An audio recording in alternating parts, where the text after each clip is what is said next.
Партия, если не решающая, то во многом определяющая расклад сил на турнире, была сыграна между претендентами на пьедестал Нури Мурадом из Азербайджана и Самусенко Максимом из Татарстана.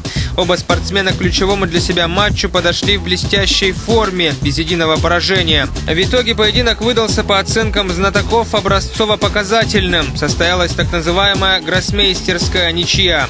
Такой шахматный расклад оказался на руку Алексею Зензера из Омска. Он взял свое победное очко у мастера Фиде Билгуна Симуя из Монголии в весьма непростой затяжной партии. Дышит в спину фаворитам и представитель Туркменистана Рустем Назаров, который набрал уже 3-е очко в 4 турах. Другое дело, что сегодня его радость связана с нашим разочарованием. Ему проиграл якутянин Айсен Прокопьев. Сведя уже 2-ю партию к ничьей, забуксовал лидер сборной Якутии Вася Васильев. Свое очко он разделил с Хасанзаде Токхурул из Азербайджана. Чемпионская гонка обострилась и у девочек. Все надежды в этой дисциплине у болельщиков команды Республики Саха связаны с Аленой Бурмистровой. Соперница якутянки досталась не из легких. Единоличный лидер в таблице с 3 победами к ряду Нури Мурад из Сирии.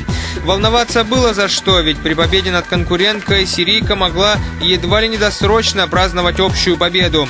Тем не менее, Алена переломила ход важнейшей встречи. Где-то в середине матча якутская шахматистка взломала ее крепкую сицилианскую защиту. Шахматный термин «гамбит» произошел от итальянского «dare el gambito» – «ставить подножку». Нашей Алене Бурмистровой понадобилось сегодня ровно 60 ходов, чтобы заставить споткнуться свою главную соперницу. Безусловно, это один из решающих туров всего первенства. Моя подопечная отлично стартовала на соревнованиях. Но Алена Бурмистрова талантливый игрок, хотя я думаю, что вся борьба впереди и все прояснится в последнем туре. С мистером Сулейманом не поспоришь, все впереди. Но Алена своим сегодняшним успехом обошла в таблице Нури Мурад и за 3 тура до конца во весь голос заявила о своих притязаниях на золотую медаль в высшей степени интеллектуального турнира.